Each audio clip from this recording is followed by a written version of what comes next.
What a beautiful ball. Now it's Cristiano Ronaldo with a chance maybe to seal it, and he has taken it. Love in all kinds of space. Love, Muller through. Muller could be embarrassing. It's three. Tony Kroos. Olivier Giroud. Marcus found Klein with a speedy burst, and that's terrific from Vardy. Oh, what a goal by Jamie Vardy. Hello and welcome to hashtag TFHP Euros, the Football Hipsters podcast. I am your host, Kris, and once again, we're back with more football to discuss. Tonight, I've got a four-way panel, including myself. So we've brought out the big guns tonight. I've got Ross is back again. We can't get him off the air. It's almost like he got some fantasy points today. Hello, no, Ross. I didn't. But there you go. Thank you for stepping in again. We've also got Tom, because today is a Spain day. So evening, Tom. Afternoon, evening, Jesus. So I certainly did get some fantasy points today, so it's all good. Good man. And last but not least, we've got a special guest.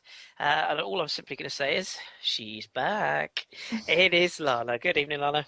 Good evening. I also got fantasy points from Morata today, actually, so I'm happy. Yeah.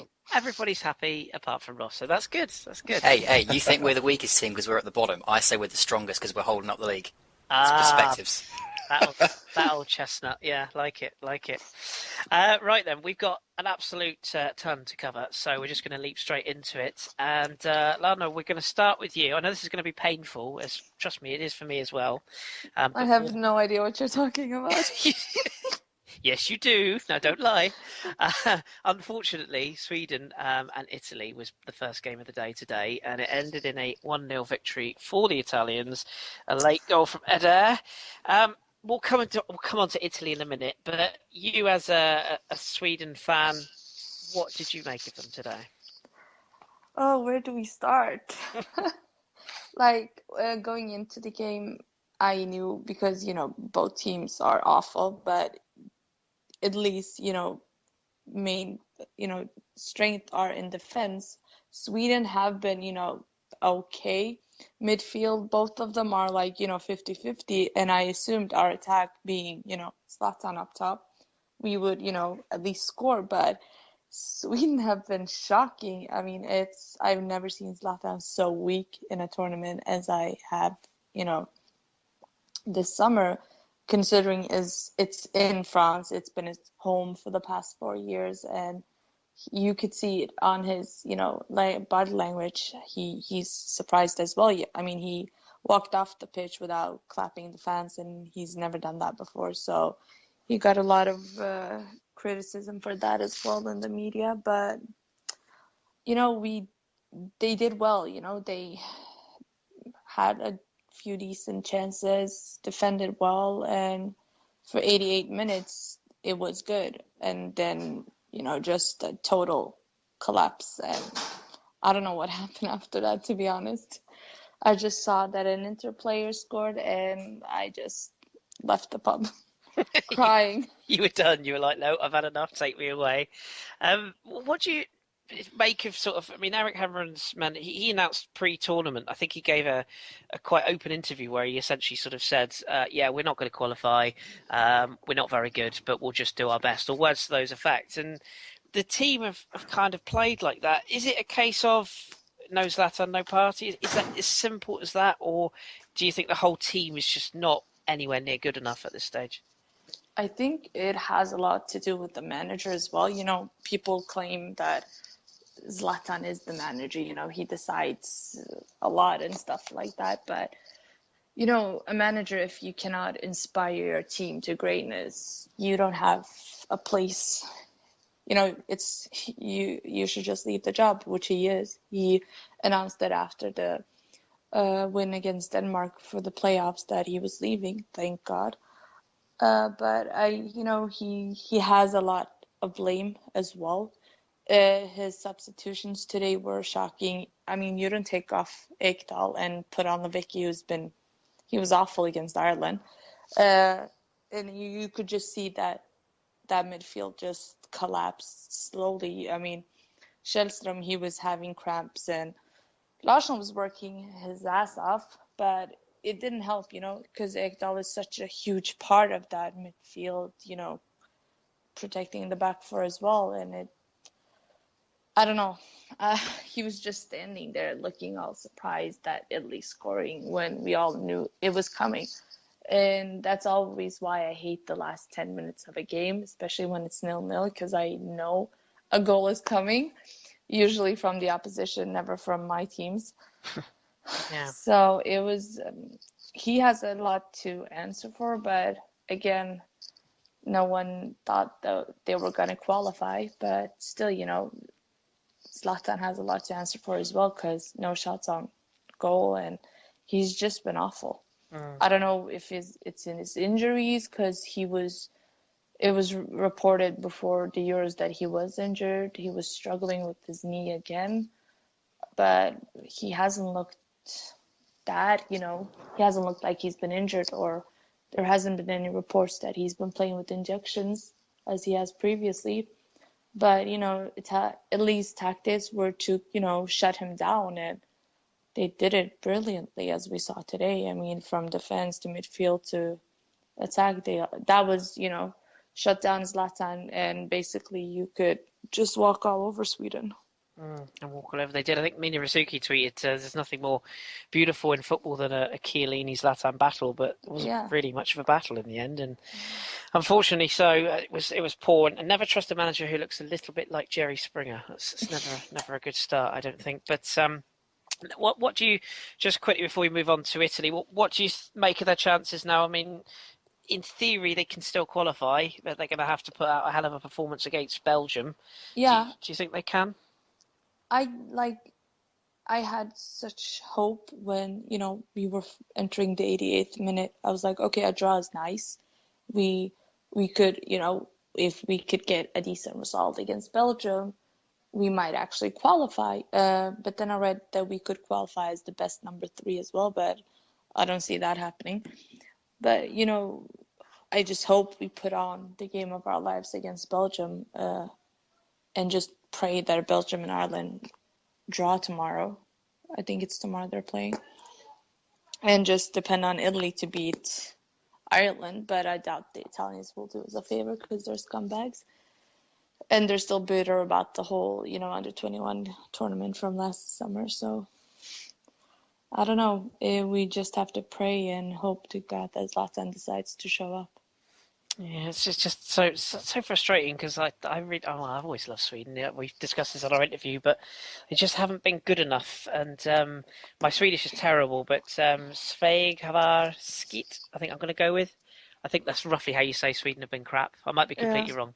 No, it's right. Oh, impressive. I learned that a long time ago.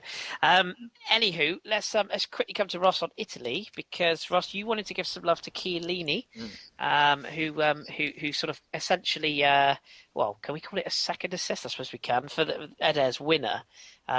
He had sort of a hand in the was it the throw-in? Yes, it was. Game?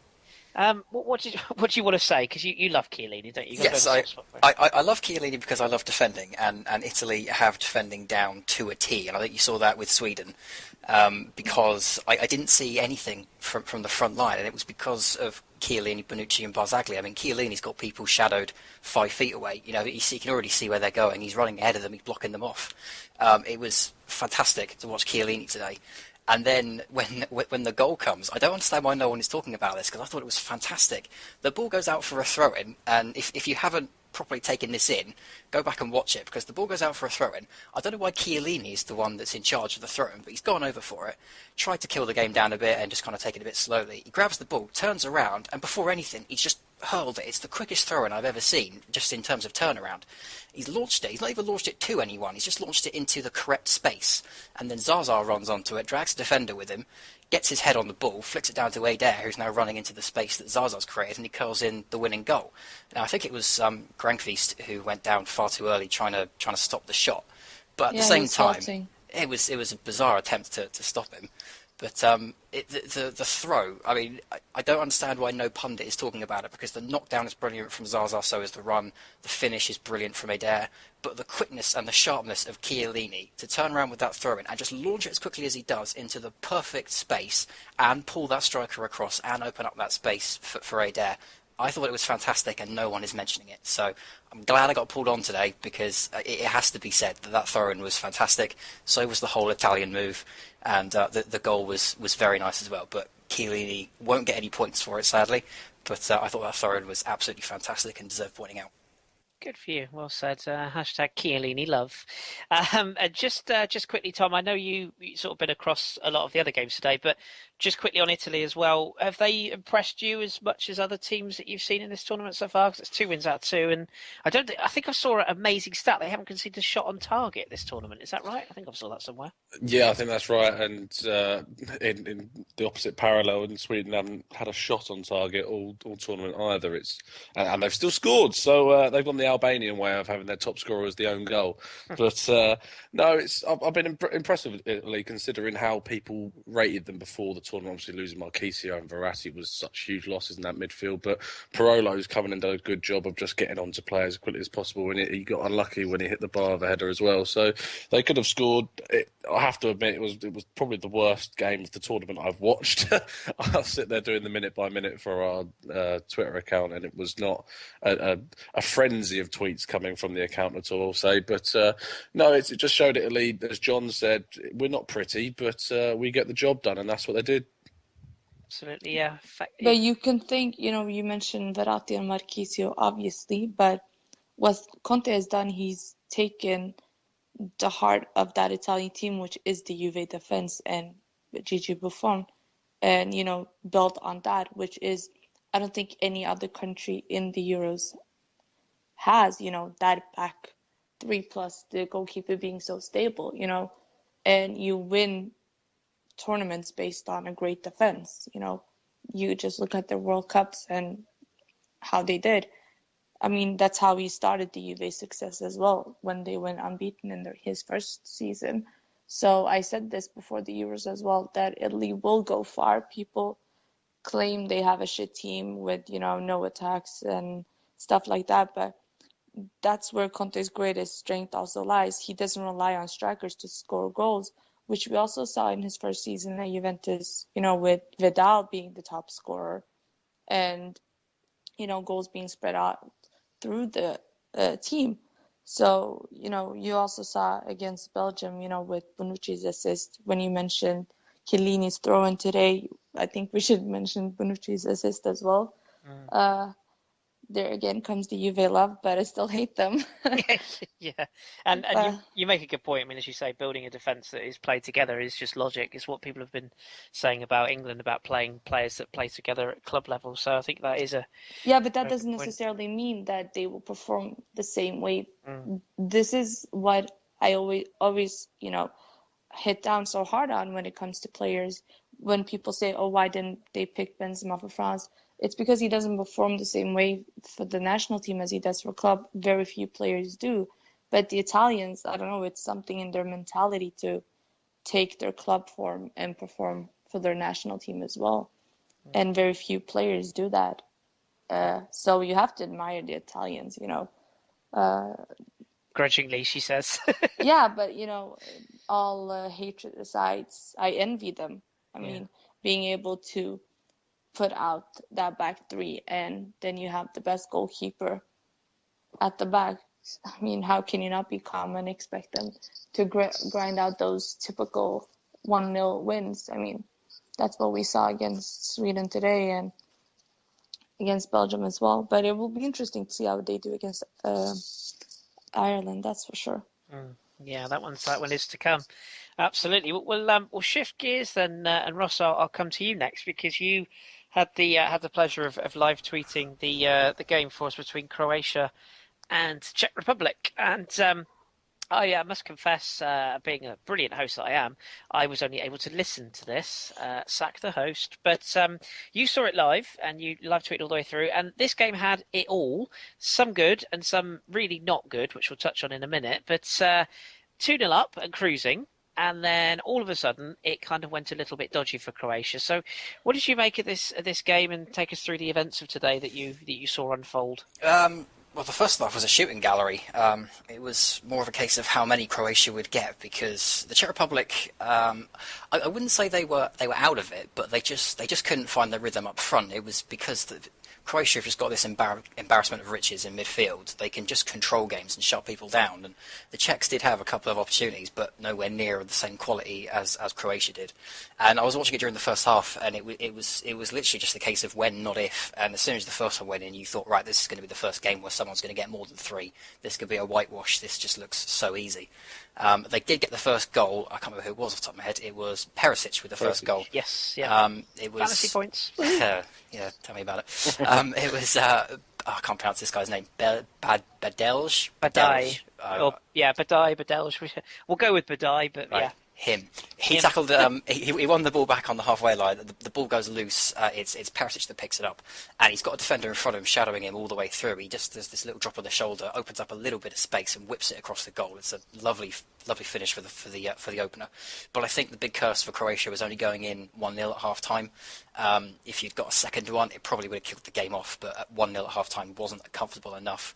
Came out in the second half. It looked like they picked up exactly where they left off. Very much in control through the midfield. Then it was Brozovic who won the ball back off of Hubnik. I think it was Czech sold him short with a back pass. Hubnik turns around, runs right into Brozovic, who slips in Ivan Rakitic, and it's a lovely chip finish for 2-0. And at that point you think, all right, game's done and dusted, it's going to be easy from here. And then the game really changed with Luka Modric going off. Now, I said on the Twitter account that, hey, that doesn't really matter because, on this result, Croatia are going through. They've got Spain in the final game, so why not protect your best players, take him off, give him a rest. Don't need to play him against Spain if this groin injury is the reason they brought him off, but fair enough, no reason to keep him on. From then on out, they lost all control of the midfield. They didn't look as good, they didn't look as creative, and then there was a couple of Czech Republic substitutions. The first one was Skoda on for Lafata, and Skoda has put in one of the best headers I've seen in a very long time off a fantastic cross by, as I'm sure you'll love to hear, Thomas Rosicky, outside of the boot, lovely ball. And Skoda's header is absolutely fantastic, generates so much power off a header where he really didn't have that much room at all. And you mentioned the bad, and I'm sure we'll go into this in a bit more detail in a minute, but as I'm sure many of you are aware, there were some scuffles in the Croatia end, which all began when all of 10, 12, 15 flares were thrown onto the pitch and pyrotechnics set off from the Croatia end. We had about 7 minutes of stoppage, and the timer on the ITV feed where I was watching it was still running, so no one really knew when the game had ended and when added time began. So it kind of ran way over. But by the time we finally got all that cleared, the Czech Republic were well on top. They were right back in it at 2-1. And then I can't remember who gives it away, but there's a ridiculous handball. It's 92nd minute or something. Actually, no, the soccer way here is quoting an 89, so that might be where the overlap is with the confusion with added time. But 89 minutes, there's a ridiculous handball on the penalty area, and it's the second Czech Republic sub, Nesid, that puts the ball in. It's a fantastic penalty, we're never going to miss it.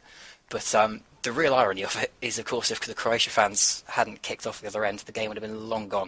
It would have been done by then. They would all be leaving, happy with the 2-1 victory. But I think that's what they call karma. It was ugly scenes from the Croatia fans, and the Czech Republic got a goal they didn't really deserve. But on the back of that Croatia incident, it's, as a neutral, it was kind of right to see that penalty go in. Yeah, and sort of all of a sudden opens that group out a little bit once again, because it seemed done and dusted at Croatia 2-0 up. Just want to get 2 quick thoughts from the other 2 panellists before we shift on again. Tom, I'll come to you first of all.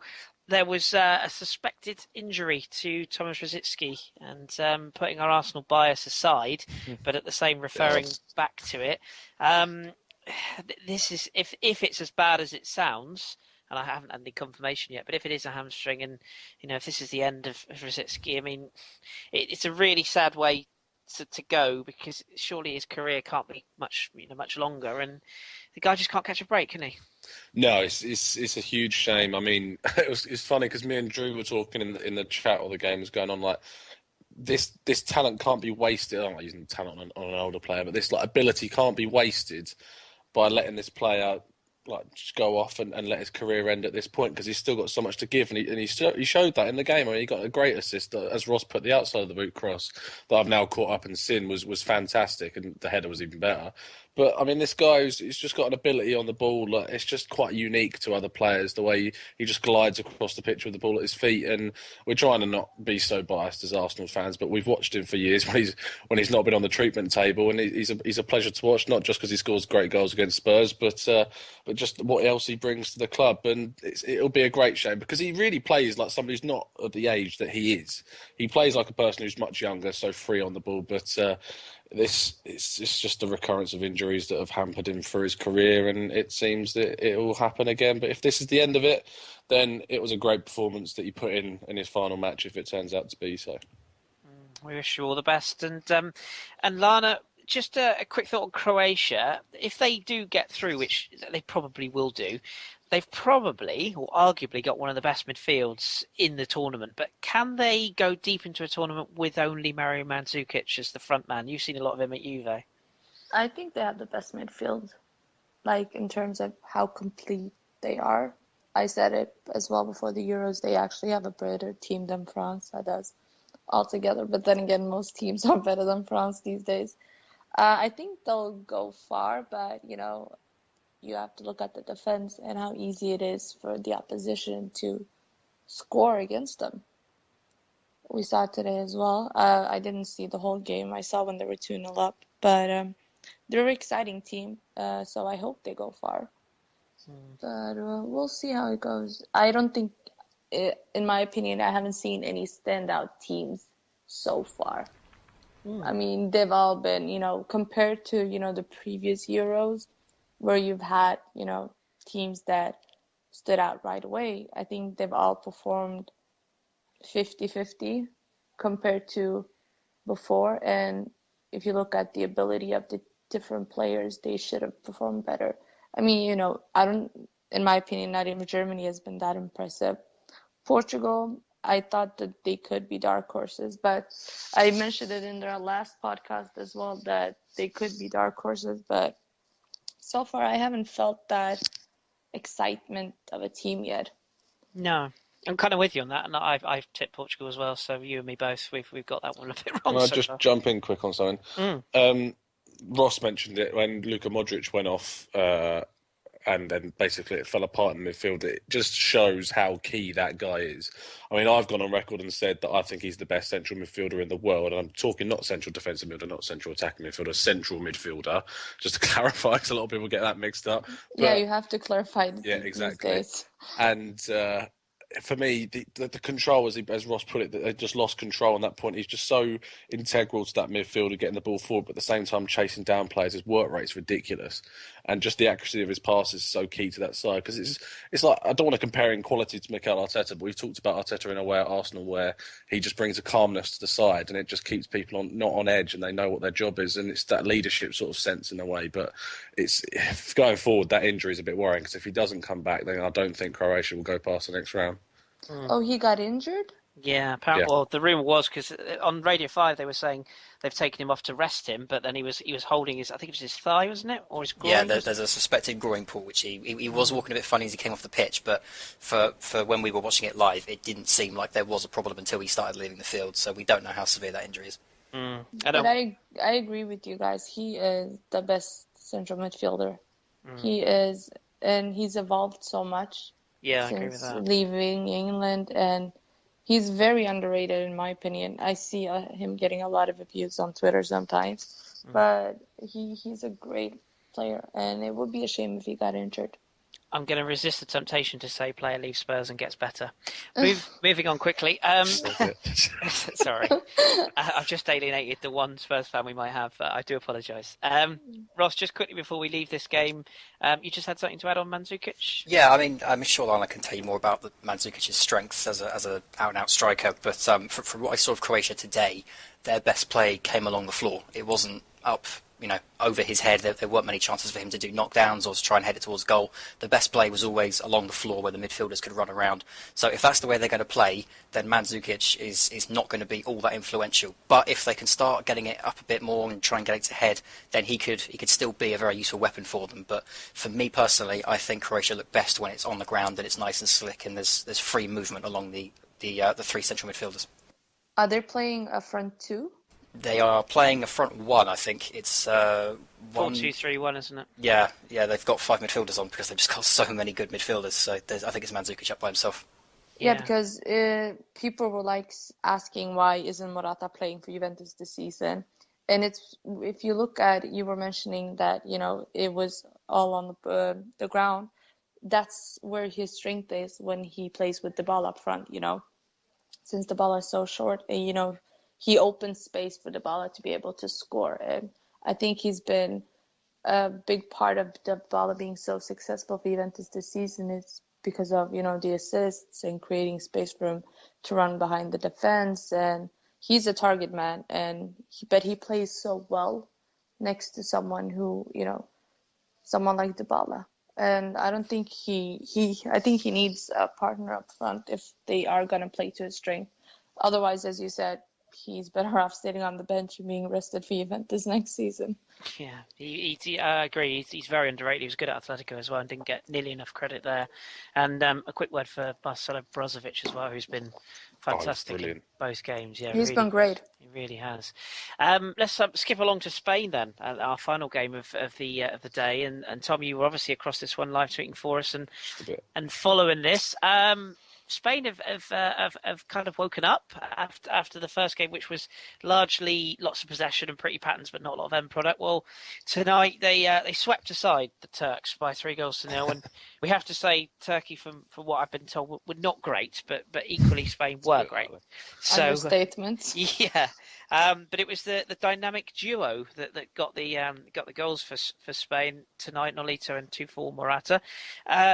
Tom, what did you make of them overall as a performance? How can we gauge this given how Turkey were, and do you think this is a sign that Spain are sort of coming back to what we expect them to be? I don't think you can really gauge how they're going to do in the tournament on this performance, just how bad Turkey were. But what you can take from it is you can see what Spain are completely capable of doing and ripping apart a team through their passing plays and not just on the floor, but the way they scored goals with chipped passes in the air as well. I mean, the first goal, which was Morata's, in some people put it a simple goal. I don't understand how people can put it in that way when you have to get exactly the right jump and exactly the right flick of the header with exactly the right weight of headed onto it to get it past the keeper and in with a brilliant cross from Nolito. And then the second goal came from, it was Nolito's a little flicked header came off the defender from a Fabregas chip pass, and Nolito got on the end of it to stab it past the Turkish guy. I think Babacan, is that their keeper? I think it is. So yeah. He put it beyond him, and that made it 2. And then in the second half, the Turkish manager brought on Nuri Sahin and brought off Çalhanoğlu, and it's been.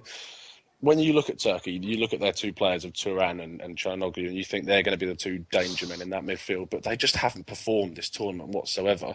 And he's shown that by taking him off. He took off Arda Turan first time in the first match, and he's taken off Çalhanoğlu in this game and brought on Nuri Sahin, who really hasn't been that impressive at Dortmund, and from what I've heard, is pretty going downhill at the moment. So that's not a good sign. And then Spain went and ruined the party by scoring 3 minutes later, just a great bit of passing in Iniesta to Alba, and Alba would just set up Morata for an open goal, and it just from that point they took off Silva and brought on Bruno. So that's the point they're locking it down. They took off Fabregas and brought on Koke. So that just highlights the depth they've got for their midfield. It's going to be it's a good sign for them going forwards. It's not really something you can gauge them on in terms of they must go on to win it because Turkey was so poor, as I've said. So I think it just shows that Morata isn't as bad as a lot of Arsenal fans are turning around saying, he's average. This guy is not average. He's got a lot of quality in his locker. He's got a lot of array of different finishing styles, whether it's with his head or if it's close range. And he scores in big games as well. And that's what Spain need, because since they lost Villa, they just haven't had a striker that they can rely on. They had Diego Costa, at the last World Cup, and that didn't work out. So if Morata can really get scoring for them, it'll be huge. He will, though. I hope so. I'm sorry to interrupt, but, this has been his issues, because Allegri didn't promise him playing time and stuff like that. But when he is the main man, this is why I also told you in our previous conversation, if he is the main man, he will score and he will assist, because you need to build the team around him, especially the attack. And with Özil behind him, he's going to be scoring those goals. And he's very underrated, in my opinion. He's shown up in every big game for Juventus, scored against Milan in the Copa final, against Bayern, big team kicked out in Madrid last season. every big game, we've always been able to rely on him, which is why I hope we can keep him for next season, because he's only going to get better, and he just needs to have patience. Obviously, I get that he wants to play, but I think he'll be good at this Euro. Let's just hope that Madrid lets him stay at Juventus, because I think under Allegri he will become a much better player if he just has more patience. You won't get any arguments from us. We're all fans, I think, of Morata, and yeah, I think that's some very good points. So I want to ask you quickly, Tom, on Spain as well with the final game. I mean, I presume I'm pretty sure they're qualified now, aren't they? Two games Yeah, won, that's so right. they're through. So, do you see wholesale changes for the final game? You would think Casillas will get a game, maybe Bellerin, for example. Yeah. But do you think they'll change the whole team, or will they leave a few in there to try and get some form in the legs? I think they'll leave a few in, but I think it will be wholesale changes. Personally, I think as you said, Casillas, Bellerin should come in. You should probably see Adarife start up front instead of Morata for the first time this tournament. Bruno and Coco probably get a game, but I think if anyone's going to stay, you'll leave Busquets in there, because as the best defensive midfielder in the world, you want to anchor that midfield as possible. I will disagree with Lana slightly in saying that Spain have the best midfield with Iniesta, Fabregas, and Busquets, but just the depth they've got is ridiculous. I mean, we talk about changing it around for the last match with Koke and Bruno coming on, and they've got David Silva they can put out wide, and they left out the likes of Isco as well, who had a great season for Real Madrid, and they've got Pedro out wide option and Lucas Vazquez, who a lot of people really underrate, who had a great season at Real Madrid as well. So you could see that. I mean, you look at Lucas Vazquez, he's sort of the Jesus Navas type person of the new Spanish team, where Jesus Navas has now moved on. So it's amazing the depth they've got, and whatever your thoughts are on PK, Kris, I mean, it's a great central centre back pairing. I like him. I just don't get me started, because if I bring up the names Samuel and Umtiti, then Lana will go on for hours, as will I. So. He's speaking of Umtiti, he signed for Barcelona. That's so, what you're saying. Yeah, we were just saying about how. So highly I've had a bunch of Barcelona fans in my mentions today asking me about him, and then I had Madrid fans being angry because I said Umtiti is better than Varane. But speaking of Spain's midfield, when I see them, and then I think of France, who has 3 workhorses, a homeless guy, and Paul Pogba, I want to cry. That's what I want to do. He's in trouble as well, isn't he? Bless him. He is. Apparently, according to L'Equipe, both him and Griezmann were very unhappy with the bench role. I mean, you cannot bench the 2 poster boys, the hope of France, and expect miracles. I mean, you saw how shit France were in the first half. And yeah, people will say, oh, but Payet saved you guys once again. But it all started when both of them came on. And the second goal was all from a Pogba pass to Big Mac, and who then passed it to Payet. So, I don't know. I don't think we're going to win the Euros, that's for sure. We have a narcissist who manages us, so...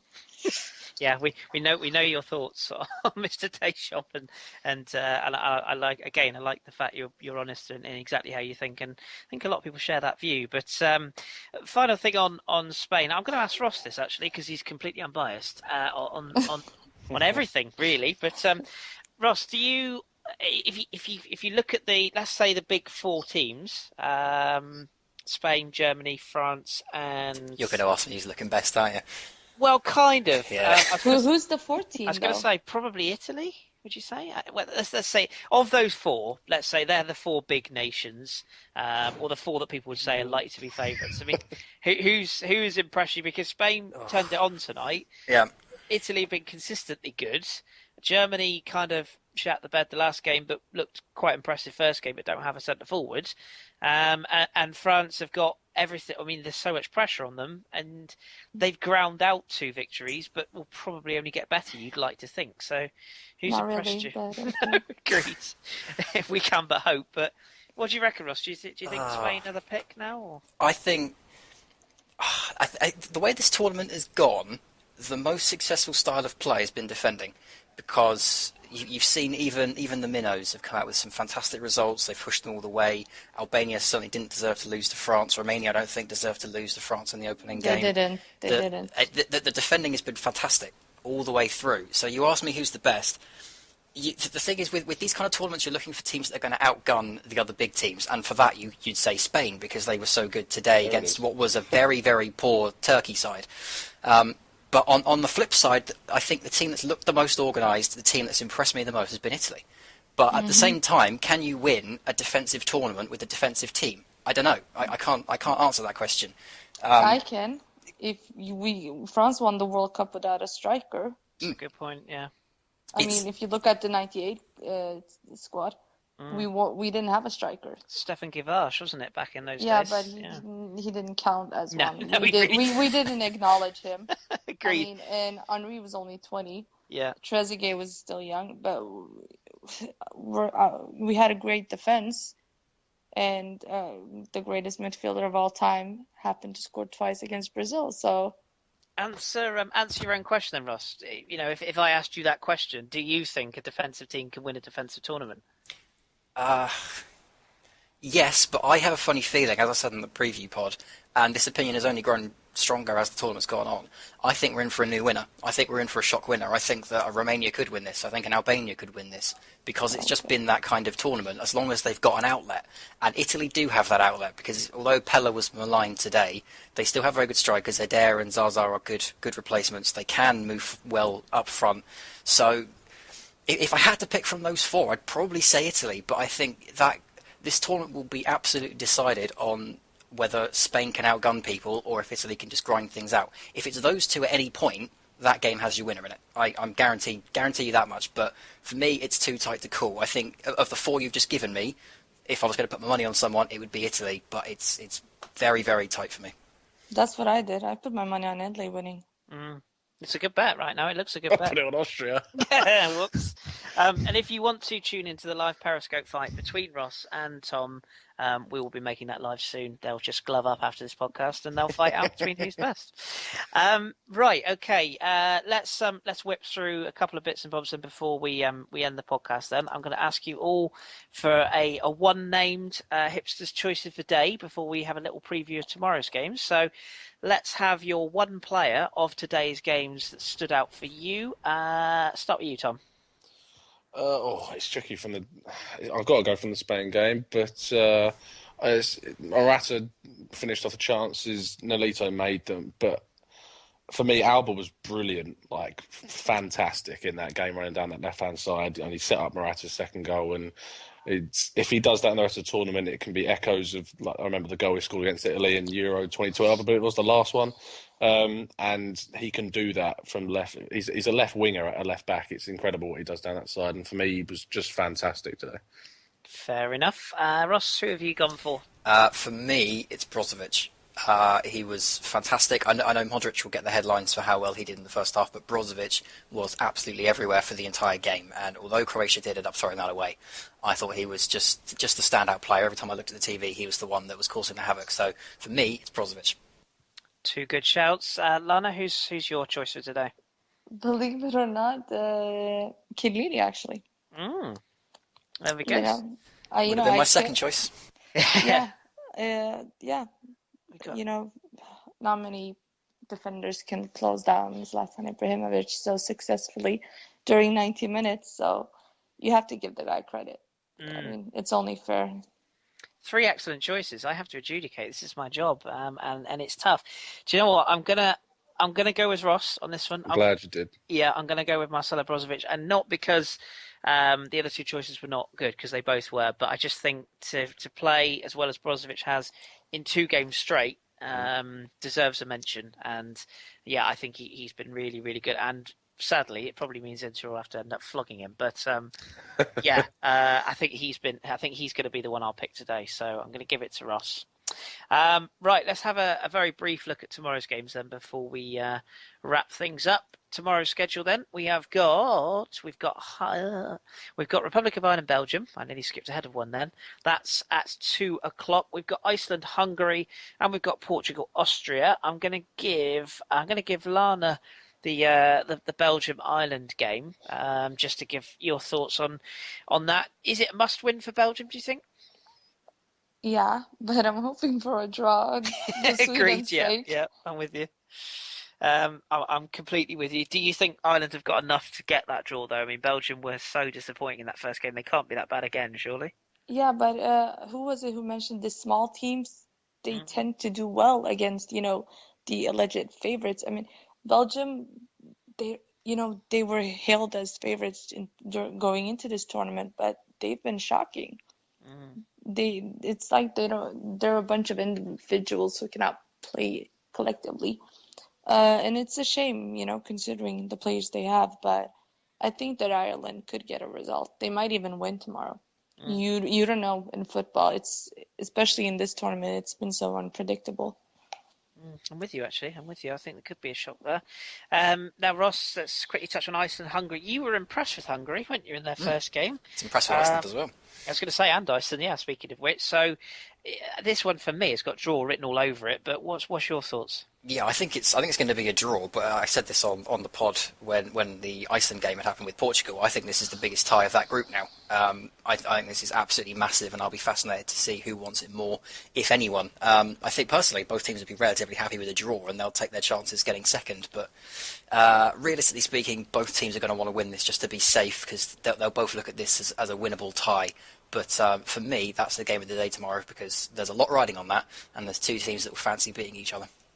Yeah, agreed. And finally, Tom, you've got your Austrian boys have got, you would have thought would have been the toughest game of the group, but playing against Portugal, who we just do not know what we're going to get. Are you confident? Are you pooping it? Or, again, this one looks like a draw to me, but what do you think? I agree with Ross about game of the day. Certainly Hungary-Iceland. That's definitely. I mean, who would have thought that those two would have been the ones that we're looking at could be going through over the other two? Because at the end of the day, for Austria, this is probably the biggest game of their history in football, if I can think of it. And looking back, it's that important that they need to get through this group and they need to win this game. They've never had a quality of team like they do now, and I think they can do it, because I was so disappointed in Portugal against Iceland, and their biggest hindrance is their best player. So it's going to be interesting to see what happens, but I'm still putting my money on my boys. Yeah, good confidence. I like it. We will of course be across these as best we can. As we mentioned yesterday's pod, we're doing a little bit of live tweeting action for the remainders of the games. Obviously, we're all busy people, so sometimes schedules clashes. So we apologise in advance if we can't do all, but we've had some good feedback, and I think all the team are doing their best to live tweet a couple of games each. So do tune in for that. I'm not sure who's doing what tomorrow, but keep it locked. We'll do our best. But that's is it for this evening. We've had some really good discussion tonight, really good chatter, and as we've all said, tomorrow is the final games of stage 2, and then next week it really gets exciting, because we've got 2 games a day, wrapping up the groups, all played at the same time. So God knows how we're going to watch 2 games at the same time. I'm sure we'll find a way, but we'll be back to cover those. You watch 4, so you'll find a way. That is true, yeah. It'll be a bit of multi-screen action, but we'll be across them nevertheless. So that's our pod then for this evening. Again, as we always say, appreciate all the listens and all the new people and our existing fan base. It's really, really nice feedback we've had from you guys so far. So thank you very, very much. I shall just thank my guests for this evening, of course, Ross, and of course, Tom. Appreciate you guys coming on. No problems. And for the first time this pod, for Lana coming back. We appreciate it, Lana. And if Sweden crash out, then maybe we'll just let you have a quiet summer. But if by some miracle they get through, then we'll have you back again. Thanks. No problem at all. Thank you for coming on tonight. So I shall say the immortal words that I've cocked up every single time I've done this podcast this summer. Keep your pipes stoked. Yes! And your satchel clean. I got it right. Hallelujah. This has been the Football Hipsters podcast. Another day is gone. We'll be back tomorrow. And thanks for tuning in.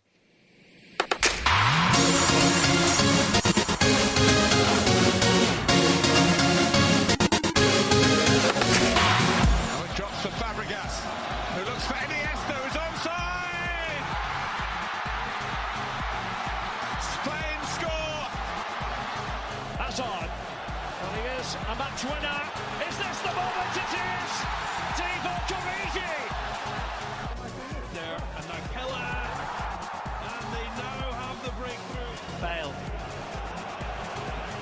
It's a great effort. Oh my word! What a